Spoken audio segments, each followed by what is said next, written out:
నేర్చుకోమంటోంది. ఈ జీవన తరంగాలలో ఆ దేవుని చదరంగంలో ఎవరికి ఎవరు సొంతము, ఎంతవరకి బంధము.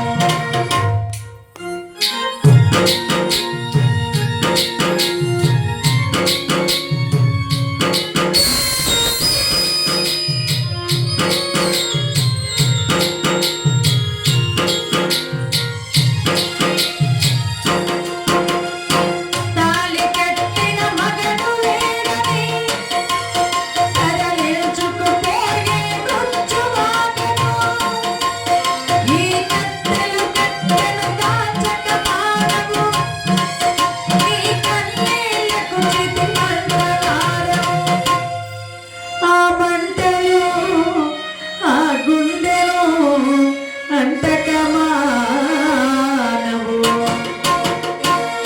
ఈ జీవన తరంగాలలో ఆ దేవుని చదరంగంలో ఎవరికి ఎవరు సొంతము, ఎంతవరకి బంధము. ఈ జీవన తరంగాలలో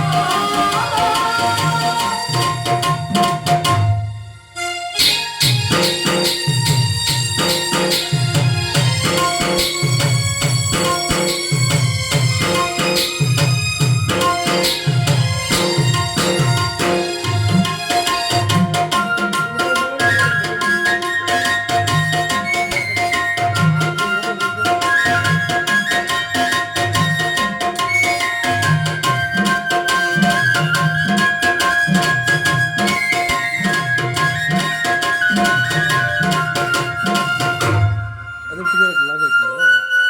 మీ అకౌంట్ ఓపెన్ చేయండి. మీ అకౌంట్ ఓపెన్ చేయండి.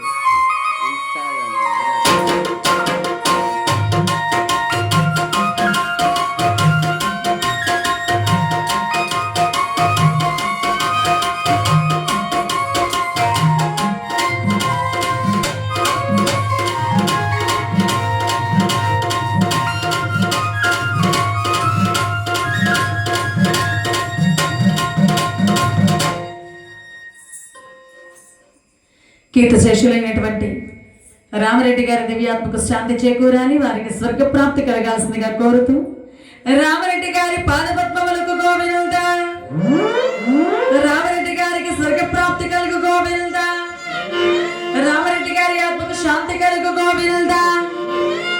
ఏడుకొండలవాడ వెంకటరమణ గోవింద, ఆపదముక్కులవాడ అనాథ రక్షక గోవింద, వడ్డీకాసులవాడ శ్రీ వెంకటేశ గోవింద.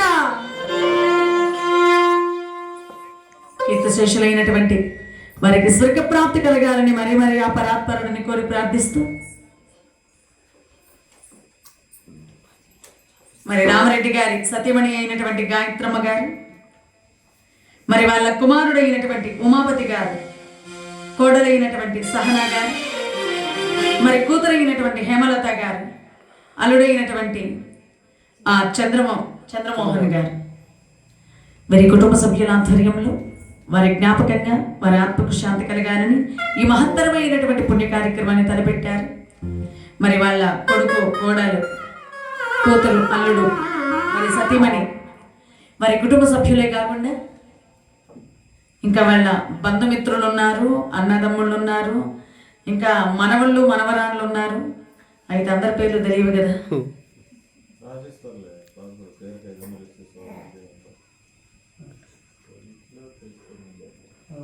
అందరూ కూడా ప్రతి ఒక్కరూ కూడా విచ్చేశారు. మరి వారందరూ మరి దివ్యాత్మక శాంతి కలగడానికని పుణ్య కాలఘట్టంలో అందరూ కూడా విచ్చేసినటువంటి మీ అందరికీ ధన్యవాదాలు మనసారా తెలియజేస్తూ రాధికారమణ గోవింద,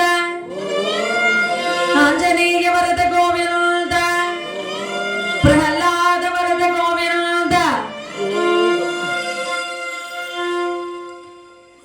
ఇక పాండవుల 5గురు ద్రౌపదీదేవితో సహా ఒక్కొక్కరి తర్వాత ఒక్కొక్కరిగా కొలువులు వచ్చి వారి వారి స్థానాల్లో స్థిరపడ్డారు. ఎవ్వరికి ఎలాంటి అనుమానం కలగకుండా అతి జాగ్రత్తగా మసులుకుంటున్నారండి పాండవులు. పాండవుల జాడ కనిపెట్టడం కొరకని దుర్యోధన అనేక పరిచారిక బృందాన్ని నియమించాడు. జీమూతుడిని మల్లుని పంపించాడు. జీమూత మల్లు దేశానికి వెళ్ళి వాళ్ళు యుద్ధం చేయి, గెలిచిన దగ్గర జయ పతాకాలు స్వీకరించు, ఎక్కడైతే ఓడిపోతావో ఆ విషయం వచ్చి మాకు తెలియజేయన్నాడు. జీమూత వల్లని ఓడించగలిగిన సమర్థుడు ఒక్క భీమసేనుడు మాత్రమే. ఈ విధంగా పాండవుల జాడ కనిపెట్టుటకు ఈ విధమైనటువంటి యొక్క కార్యక్రమం. మరి అంతేకాకుండా 5 మగవాళ్ళు ఒక్క ఆడది కలిసికట్టుగా ఎక్కడైనా ఒక చోట కనబడ్డారా వారిని పట్టి బంధించి నా దగ్గరికి తీసుకురండి మరో బృందాన్ని పంపించారు. పాండవుల జాడ కాదు కదా, పాండవుల పేర్లు వినబడిన వాళ్ళు ఎవరిని వదిలిపెట్టదండి, వాళ్ళందరినీ నా దగ్గరికి తీసుకురండి అంటూ అనేకమైనటువంటి ఎంతో మందిని నియమించాడు దుర్యోధనుడు.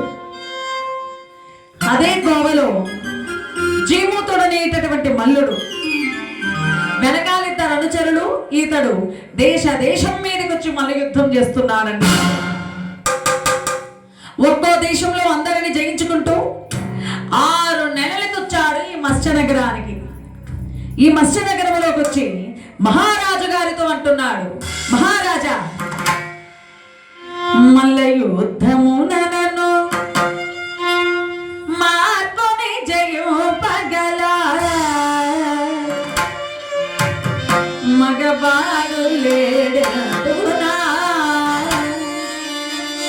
మల్ల యుద్ధం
చూడండి, శిశురు వేత్తి పసురు వేత్తి వేత్తిగాన రసం పణిహి అని అన్నారు. సంగీతానికి శిశువులైన, పశువులైన, మరి పాములైనా, చివరికి రాళ్ళైనా సరే కరగవలసిందే. అది సంగీతానికి ఉన్నటువంటి గొప్పదనం. మంచి నిద్ర పట్టలేదంటే, మంచి నిద్ర పట్టడానికి మంచి సంగీతం పెట్టుకుని వింటూ పడుకోండి, హాయిగా నిద్ర పడుతుంది. మంచి నిద్ర పడుతుంది. ఆ నిద్ర కూడా ఏమో మంచి నిద్ర ఒకటి చెడ్డ నిద్ర ఒకటి ఉందా అంటే ఉంది. గాఢ నిద్ర అంటారు. ఎంత ప్రశాంతత అంటే, ఎంత కష్టపడి అలసిపోయి ఉన్నా హాయిగా నిద్రపోయామంటే తెల్లవారేసరికి మళ్ళీ హుషారుగా ఉంటాం. సరిగ్గా నిద్ర పట్టలేదంటే ఆ అలుపు పోదు. అలుపు సలుపు పోకుండా మరుసటి రోజు కూడా ఏదో నలతగానే ఉంటుంది. కాబట్టి మనిషికి సగం జబ్బులకు నిద్రే కారణం. మంచి నిద్రపోయామా సగం జబ్బులు పోతాయి నిద్రలు. మంచి నిద్ర పట్టలేదా సగం జబ్బులు వస్తాయి నిద్ర లేకుండా. నిద్రలేమి వల్ల వచ్చే డబ్బులు చాలా ఉన్నాయి. కాబట్టి చక్కగా మంచి సంగీతం వింటూ పడుకుంటే బ్రహ్మాండమైన నిద్ర పడుతుంది. మనస్సు బాగోలేకుండా ఉన్నప్పుడు మంచి సంగీతం వినండి, మనస్సుకి ఎంత ఆనందం కలుగుతుంది, ఎంత ఉల్లాసం కలుగుతుంది. ఆ సంగీతం అనేది ఎంతటి కఠిన హృదయాలనైనా కరిగిస్తుంది, ఎంతటి వారినైనా కరిగిస్తుంది. అది సంగీతంలో ఉన్న గొప్పతనం. రాళ్లే కరిగాయిట సంగీతానికి, ఇంకా మనమెంతటోళ్ళు అంటే రాళ్ళను సైతం కరిగించేటటువంటి గొప్ప గుణం సంగీతానికి ఉంది. అవునా? ఈ మాట చెప్పడంతో మన మధ్యలో కోలార్ దగ్గర కథ చెప్తుంటే ఒక వ్యక్తి గబగబా లేచి వచ్చాడు. మా మంచి పాట కూడా పాడుతాలి ఈసారి. ఎందుకండి అంటే, ఏం లేదు, మన మధ్యలో కడుపు నొప్పి అని టెస్ట్ చేసుకుంటే కిడ్నీలో 4 రాళ్ళు ఉందన్నాడు డాక్టర్. అవి కరగతాయేమో, పాడుతాలి, మంచి పాట పాడమ్మా అన్నాడు. ట్రీట్మెంట్ ఇట్లాంటి రాళ్ళు దగ్గర కరుగుతాయా? సహజ సిద్ధమైన రాళ్ళు కరుగుతాయి, కానీ ఇట్లాంటి రాళ్ళు ఎందుకు కరుగుతాయి? ఆ విధంగా ఆ సంగీతానికి ఉన్నటువంటి గొప్పదనం అది.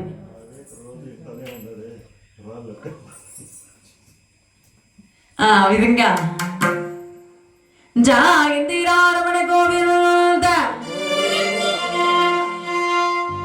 ఎలాగో రామరెడ్డి గారికి స్వర్గ ప్రాప్తి కలిగించడం కోసం ఈ కార్యక్రమం ఏర్పాటు చేశారు. చిన్న విషయం, నరకం అంటే ఏమిటి, స్వర్గం అంటే ఏమిటి, మరణించిన తర్వాత ఈ ఆత్మ ఎక్కడికి వెళుతుంది, ఏమవుతుందనే విషయాన్ని, చిన్న విషయాన్ని మనం ఇప్పుడు తెలుసుకుందాం. గరుడ పురాణములు స్పష్టంగా చెప్పారండి. శ్రీకృష్ణ పరంధాముడే ఉన్నాడు భగవద్గీతలో.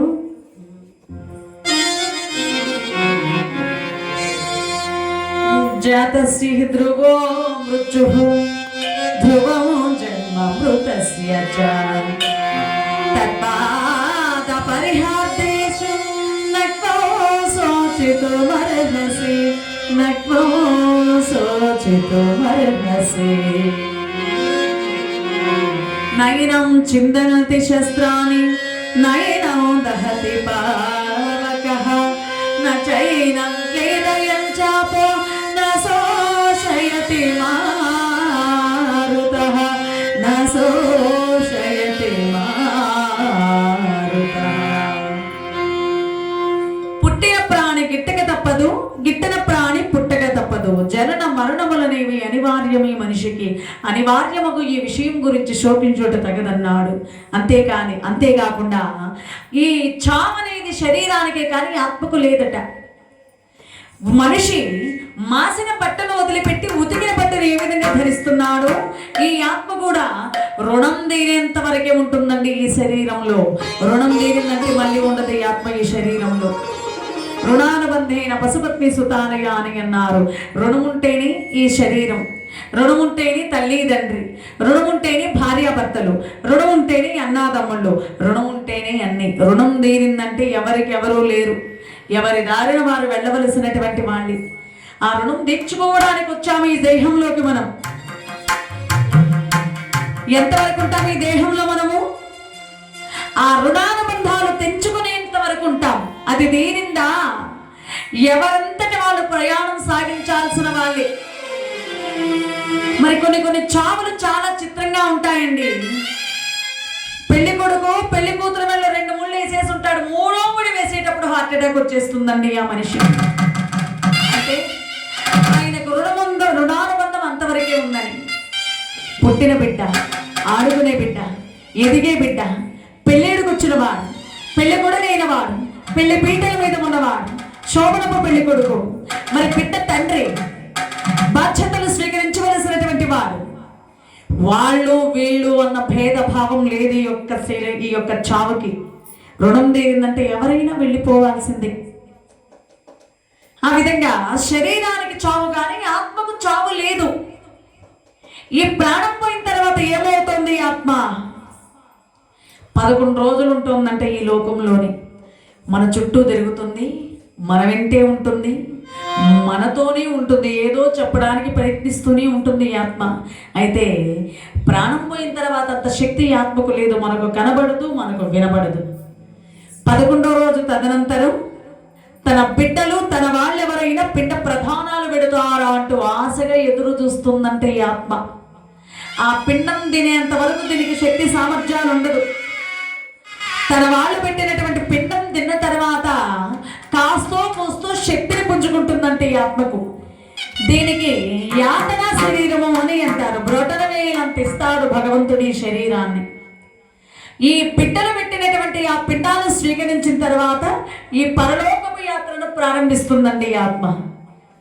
ఉత్తములైన వాళ్ళకు 1 నెల, మధ్యములైన వాళ్ళకు 2 నెలలు, అధములైన వాళ్ళకు 3 నెలలు పడుతుందంట పరలోకపు యాత్ర సాగించడానికి.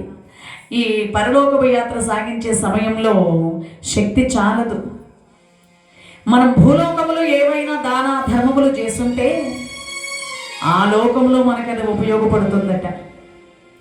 మనం చక్కగా దాన ధర్మములు చేసుంటే మన కడుపు నిండుతుందట. ఆకలి దప్పులు మనకు అక్కడ తెలియబట్ట.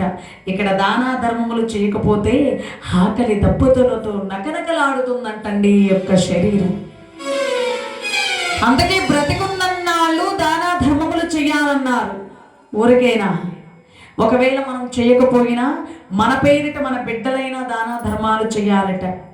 మన బిడ్డలైనా మన పేరిట ఉత్తమమైన పుణ్య కార్యక్రమాలు తలపెడితే తప్పకుండా ఆ లోకంలో అది మనకు సహాయమై తోడవుతుందట. కాబట్టి వాళ్ళు మరణించిన బిడ్డలు ఎందుకంటే ఇలాంటి పుణ్య కార్యక్రమాలు చేస్తున్నారు? వాళ్ళకేం పని పాట లేదా? వాళ్ళకేమైనా డబ్బులు ఎక్కువై చేస్తున్నారా? వాళ్ళ పేరిట దాన ధర్మములు ఇలాంటి పుణ్య కార్యక్రమాలు ఎందుకు చేస్తున్నారంటే వాళ్ళు చేసినటువంటి ఆ యొక్క పుణ్య ఫలితం వాళ్ళకు తప్పకుండా పరలోకములో వాళ్ళకు సహాయం అవుతుందంటే ఈ దాన ధర్మములు. దాన ధర్మాలు చేసినటువంటి వారికి కడుపు నిండుతుంది, లేదంటే ఆకలితో నకనకలాడిపోతాడట ఈ మానవుడు. భయంకరమైనటువంటి ఆ ఉష్ణోగ్రతలు కాళ్ళు బొబ్బలెక్కిపోతాయట. భరించలేనటువంటి వేడితో ఆ యాత్రను ప్రారంభిస్తాడు ఈ మనిషి. తోడెవరూ ఉండరు, ఒంటరిగా ఈ లోకానికి వచ్చాడు. ఒంటరిగానే ఈ లోకంలో నుంచి వెళుతున్నాం. మనం సంపాదించిన కోట్లు ఆస్తులు ఏవి మనకు తోడుగా రావు. మనం ఏమైనా దానా ధర్మములు చేస్తుంటే అది మాత్రమే మనకు ఆ లోకంలో ఉపయోగపడుతుంది. అంతేకాకుండా వైతరిణి అని ఒక నది. ఈ వైతరిణి నది ఎంత భయంకరంగా ఉందంటే చీము, రక్తము, మలము, మూత్రము, వెంట్రుకలతో కుతకుతమంటూ ఉడుకుతుందటండి. ఈ ప్రాణిని తీసుకెళ్లి ఆ వైతరిణి నదిలో పడేస్తారట. ఆ వైతరిణి నదిలో పడేస్తే కుతకుతమంటూ ఉడికి చీము, రక్తము, మల, మూత్రాలు, వెంట్రుకలు ప్రవహిస్తున్నటువంటి ఈ నది 10 మైళ్ళ దూరం ఉంటుందంట. అంత దూరం ఈదుకుంటూ రావాలి.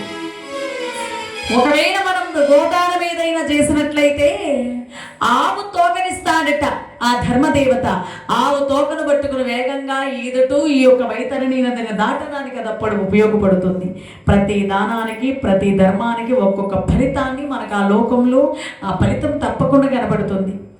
ఈ విధంగా ఆ భయానకమైనటువంటి ఇనుప ముక్కులు కలిగినటువంటి గ్రద్దలు, రంపాల వంటి కత్తులు లాంటి ఆకులు కలిగినటువంటి వృక్షములు, పెద్ద పెద్ద విష సర్పములు, ముళ్ళ కిరీటాలు, ఆ భయానకమైనటువంటి ముళ్ళ దారులు, సలసలమని కాల్చినటువంటి నూనె భాండములు, నిగనిగా కాల్చినటువంటి ఇనుప స్తంభములు కలిగి అతి భయంకరమైనటువంటి ఆ యొక్క భయానకమైన ఆ నరక రౌరవాది నరకంలో ప్రయాణం సాగిస్తూ ముందుగా పితృలోకాన్ని చేరుకుంటుంది ఆత్మ.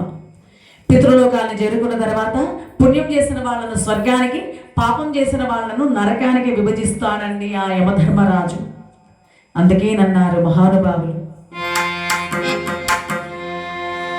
ఎవరికి ఎవరయ్య ఈశ్వరా, ఎవరుంటేనేమయ్య ఈశ్వరా, మరు జన్మ రాకుండా చూడరా, నీ దయ ఉంటే చాలయా హర హర, నీ దయ ఉంటే చాలయా హర హర. ఎవరికి ఎవరయ్య ఈశ్వరా, ఎవరుంటేనేమయ్య ఈశ్వరా, మరు జన్మ రాకుండా చూడరా, నీ దయ ఉంటే చాలయా హర హర, నీ దయ ఉంటే చాలయా హర హర. ఎవరికి ఎవరయ్య ఈశ్వరా, ఎవరుంటేనేమయ్య ఈశ్వరా, ఎవరుంటేనేమయ్య ఈశ్వరా.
హర నమ పార్వతీపతయే హర హర మహాదేవ శంభో శంకర.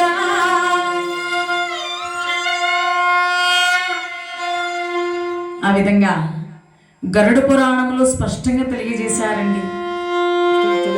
మనిషి ప్రాణం పోయిన తర్వాత ఆత్మ ఏమవుతుంది, ఎలా వెళుతుంది, ఎక్కడికి వెళుతుంది, ఏమవుతుంది అనే విషయాన్ని చక్కగా తెలియజేశారు. మనకు మహాభారతంలో కూడా పాండురాజు గారు అంటే పాండవుల తండ్రి అయినటువంటి పాండురాజు గారు కొన్ని కారణాల చేత నరకంలో ఉండాల్సి వచ్చింది. ఈ విషయం నారద మహర్షి గమనించాడు. అయ్యా పాండురాజు గారు కదా తమరు, ధర్మాత్ములైన 5 కుమారులుండి ధర్మం తప్పని ప్రభువై ఉండి నువ్వెందుకు ఈ నరకంలో ఉన్నావో తెలపగలవా అంటే అందుకు పాండురాజు గారు కన్నీళ్లు పెట్టుకుని చెప్పాడు కిందముడని మహర్షిని. ఆయన భార్యలిద్దరు, ఆయన భార్య వీళ్ళిద్దరూ మృగరూపాలతో సంచారం చేస్తుంటే అవి మృగాలని కొట్టానండి పొరపాటున. తీరా చూస్తే అవి మృగాలు కావు, ముని దంపతులు వాళ్ళిద్దరు. తెలిసి చేసిన తెలియక చేసిన పాపం పాపమే కదండి. ఆ పాపం చేత నేను నరకంలో పడిపోవాల్సి వచ్చింది మహాప్రభువు. అయితే స్వర్గానికి వెళ్ళి ప్రయత్నం చేయలేదా అన్నాడు. స్వర్గానికి వెళ్ళే ప్రయత్నం నేనేలా చేయగలను? ప్రాణం ఉన్నప్పుడు చేయగలమే కానీ పుణ్యమైన పాపమైన ప్రాణం పోయిన తర్వాత దాని ఫలితాన్ని అనుభవించవలసిన వాళ్ళమే. మరి ఏ కార్యాన్ని చేయలేని నిమిత్త మాత్రులం మాత్రమేనన్నాడు. మరి వేరే మార్గం లేదా అన్నాడు. ఉంది మహాముని, నా బిడ్డలైనటువంటి పాండవులు నా పేరిట రాజసూయ యాగాన్ని చేసి ఆ సత్ఫలితాన్ని నాకు సమర్పించినట్లయితే నాకు ఉత్తమ గతులు కలుగుతాయి. మీరు ఎప్పుడైనా భూలోకానికి వెళితే నా బిడ్డలకు నా మాటగా తెలియజేయండి అని మనవి చేశాడు. ఆ మాట ఆ పాండురాజు గారి మాటను నారద మహర్షి భూలోకానికి వచ్చి ధర్మరాజుకు చెప్పాడు. వెంటనే తండ్రి గారికి ఉత్తమ గతులు కలిగజేయడం కోసమని శ్రీకృష్ణ పరమాత్మను వినిపించి నలుదిక్కులలో ఉన్నటువంటి రాజన్యవర్యులందరినీ జయించి వారి దగ్గర ఉన్నటువంటి అపారమైన ధనరాశుల్ని తెచ్చి తండ్రి గారి పేరిట అత్యద్భుతమైనటువంటి రాజసూయ యాగం చేశాడండి ధర్మరాజు గారు. యాగ ఫలితాన్ని శ్రీకృష్ణ పరంధాముడికి సమర్పించాడు. కృష్ణుడికి ఇవ్వడాన్ని చూసి ఆక్షేపించినటువంటి శిశుపాలుడి శిరమును తెగ నరికి యాగాన్ని నిర్విఘ్నంగా పూర్తి చేసి ఆ సత్ఫలితాన్ని తండ్రి గారైన పాండురాజు గారికి సమర్పించినంత మాత్రాన నరకంలో ఉన్న పాండురాజు గారికి స్వర్గప్రాప్తి చేకూరింది.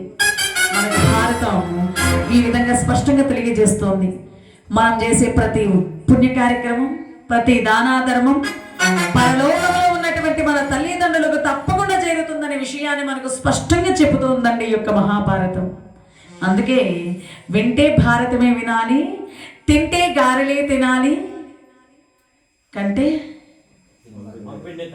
మగబిడ్డ ఏం పాపం. అదే ఆ మాట చెప్పండి, చల్లగా ఉండండి.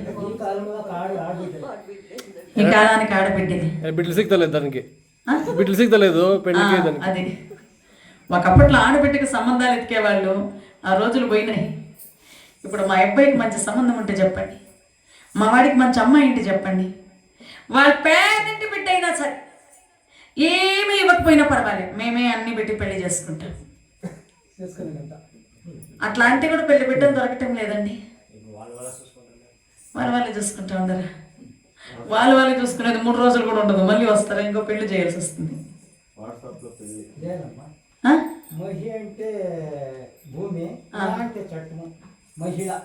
ఓహో, మహి అంటే భూమి, లా అంటే చట్టం, అంత మహిళా చట్టాలే మొత్తం. అది చట్టాలు కూడా ఆడవాళ్ళ కోసమే వచ్చాయి. అందుకే ఫ్రీ బస్సు కూడా మా ఆడవాళ్ళకే వచ్చింది. చక్కగా ఒకప్పట్లో అమ్మాయిలకి సంబంధాలు వెతికేవాళ్ళు ఇప్పుడు అబ్బాయిలకి సంబంధాలు వెతుకుతున్నారు. ఇంకా రాబోయే రోజుల్లో స్కానింగ్ తీసి కడుపులో ఆడబిడ్డుందంటే మీ అమ్మాయి పేరిట ₹1 కోటి రాసిస్తాం చెక్కు, ఆ కడుపులో ఉండే అమ్మాయి మా కొడుకు ఇవ్వండి అని రాసుకునే రోజులు వచ్చేస్తాయి ఫ్యూచర్లో. రోబోతో పెళ్లిళ్ళు చేసుకుంటారా? అట్లాగా కాలం మారిపోయిందండి. ఇంకా కొత్త రూల్ ఒకటి వచ్చింది.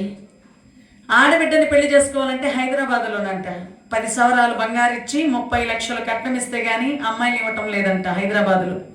ఆ రోజు తొందరగా ఇక్కడ కూడా రావాలని నేను కూడా కోరుకుంటున్నా. వచ్చేసింది. నాకు కూడా 2 కూతుళ్ళు ఉండాలి. తొందరగా ఆ రోజు వచ్చిందంటే నాకు కూడా సంతోషమే కదా. పర్వాలేదు, ఒకరికి ఇచ్చుకుంటాను, 2కి వస్తుంది కదా. రాధికారమణ గోవింద, ఆంజనేయ వరద గోవింద, ప్రహ్లాద వరద గోవింద. ఇది భారతంలో ఉన్నటువంటి గొప్ప ధర్మాలు. ఆ విధంగా పాండురాజు గారికి ఏ విధంగానైతే ఉత్తమగతులు ప్రాప్తించాయో మరి రామరెడ్డి గారికి కూడా అదే ప్రకారంగా ఉత్తమగతులు కలిగాలి. మరి స్వర్గ ప్రాప్తి చేకూరాలని ఆ పార్వతీ పరమేశ్వరులను మనసారా కోరి ప్రార్థిస్తున్నాము. రాధికారమణ గోవింద, రామరెడ్డి గారి పాదపద్మములకు ఒకసారి గోవింద, అక్రూర వరద గోవింద. హర నమ పార్వతీపతయే, హర హర మహాదేవ శంభో శంకర. మరి సందర్భంలో మరి వివేక్ భరద్వాజ్ గారు మంచి కళాకారులు, మంచి మరి హార్మోనియం విద్వాంసులు, ఇంతేకాకుండా ఆయన డ్రామా గురువు, మంచి హరిదాస్ కూడా. ఆయనకు అవకాశం లేదు కానీ మంచి హరికథలు కూడా చెప్తారు. చక్కగా ఈ సందర్భంలో ఒక మంచి పాట పాడి వినిపించాల్సిందిగా మనం